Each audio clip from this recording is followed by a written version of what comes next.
பயன்படுத்தி எந்தெந்த கேமில் என்னென்ன டெக்னிக்கல் தெரியலையோ போலையோ வரலையோ நீங்கள் என்ன செய்யணும், கேட்டு தெரிஞ்சுக்கணும். சும்மா வந்தோம் போகணுன்னு இருக்கக்கூடாது கேம்பில். அதாவது அட்லீஸ்ட் ஒரு கேம்லேருந்து ஒரு 2 ஸ்கில்லாவது கற்றுக்கிட்டு போகும் ஒவ்வொரு கேம்லேருந்து. 6th-லேருந்து 12th வரைக்கும் ஸ்போர்ட்ஸுக்கு வச்சுட்டு போவாங்க. 1 to 5th படிக்கிறவங்க யாராவது இங்கே இருக்கா? 1 to 5th கிளாஸ் படிக்கிற போயிட்டு அழைச்சிட்டு போவாங்க. கல்வித்துறையில் வந்து 6th to 12th வரைக்கும் எல்லா ஸ்போர்ட்ஸுமே இருக்கும். இதுதானே அதை நீங்கள் பயன்படுத்தி நிறைய என்ன செய்யலாம், டெக்னிக்கலை கற்றுக்கிட்டு ஜூனில் போயிட்டு உங்கள் ஸ்கூலில் உங்களோட ப்ராக்டிஸ் பண்ணுற பசங்களுக்கு நீங்கள் அந்த ஸ்கில்லை என்ன செய்யலாம், சொல்லிக் கொடுக்கலாம். சரிதானா? அங்கே வந்து என்ன செய்ய முடியாது அப்படின்னா வந்து ஸ்கில்லை நிறைய சொல்லிக் கொடுக்க முடியாது. கேமை தான் சொல்லிக் கொடுக்க முடியுமே தவிர ஸ்கில்லை என்ன செய்ய முடியும், கம்மியாக தான் சொல்லித் தர முடியும். ஆனால் இங்கே டைம் இருக்குது. சரியா?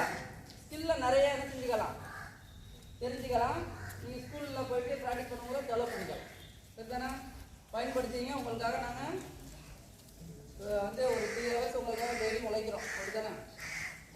கண்டிப்பாக எங்களோட எஃபெக்டை தருவோம். நீங்கள் ஜூன் ஜூலை